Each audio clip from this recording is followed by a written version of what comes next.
Hi everyone, আসসালামু আলাইকুম। কেমন আছিস সবাই? আই হোপ তোমরা সবাই খুব ভালো আছো। হ্যাঁ, আমিও আলহামদুলিল্লাহ খুব ভালো আছি। আসলে আমি অনেকটা বড় হয়ে যাওয়ার পরও কেন জানি না ছোট ছোট জিনিসগুলা, বাচ্চামি স্বভাবটা আমার মধ্যে এখনও আছে। যেমন ধরো ছোটবেলায় যে কাজগুলো করতাম, কার্টুন দেখা, তারপরে ছোট ছোট বাচ্চাদের যে কাজগুলো করে বাচ্চারা, ওই টাইপ কাজগুলো আমার করতে এখনও অনেক বেশি ভালো লাগে। যে কাজগুলো করতে আমার কাছে অনেক বেশি ভালো লাগে এবং কাজগুলো করলে আমি হ্যাপি থাকি, তো আমি ওই কাজগুলো করি। আমার কাছে মনে হয় যে এটা নিজেকে ভালো রাখার জন্য খুবই ভালো একটা দিক। তো এটা আমার কাছে মনে হয়, বাকি জানি না সবার কাছে কেমন মনে হয়। তো ওই দিন শপিং করতে গিয়েছিলাম, তো সেখানে অনেক গ্লে দেখার পর আমার কাছে মনে হলো যে না, আমি এগুলা দিয়ে কিছু মেক করব।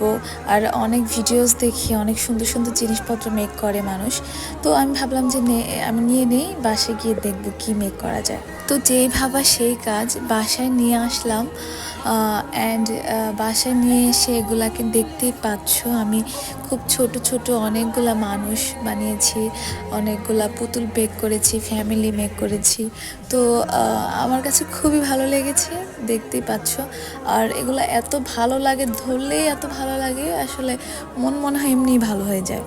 আর আমি যেদিন এই গ্লেগুলা দিয়ে পুতুল মেক করেছিলাম, ওই দিন আমার একটা বিষয় নিয়ে অনেক বেশি মন খারাপ ছিল। তো যখন নিজের মতো করে একা একা এইসব মেক করেছি, তখন আমার কাছে অনেক বেশি ভালো লেগেছে। এবং নিজে যে ব্যাপারটা নিয়ে কষ্টে ছিলাম, ওই ব্যাপারটা কেন জানি আমি ভুলে গিয়েছি।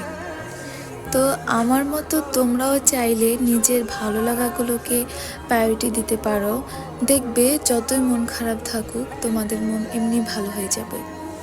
আর আরেকটা ব্যাপার হচ্ছে, আমি এখনও এত বড় হয়ে গেছি, তারপরেও কেন জানি আমার কার্টুন দেখে খাবার খেতে এত ভালো লাগে, মানে আমি বোঝাতে পারবো না আমার কতটুকু ভালো লাগে। তোমাদের কাছে হয়তো বা ব্যাপারটা হাস্যকর মনে হবে।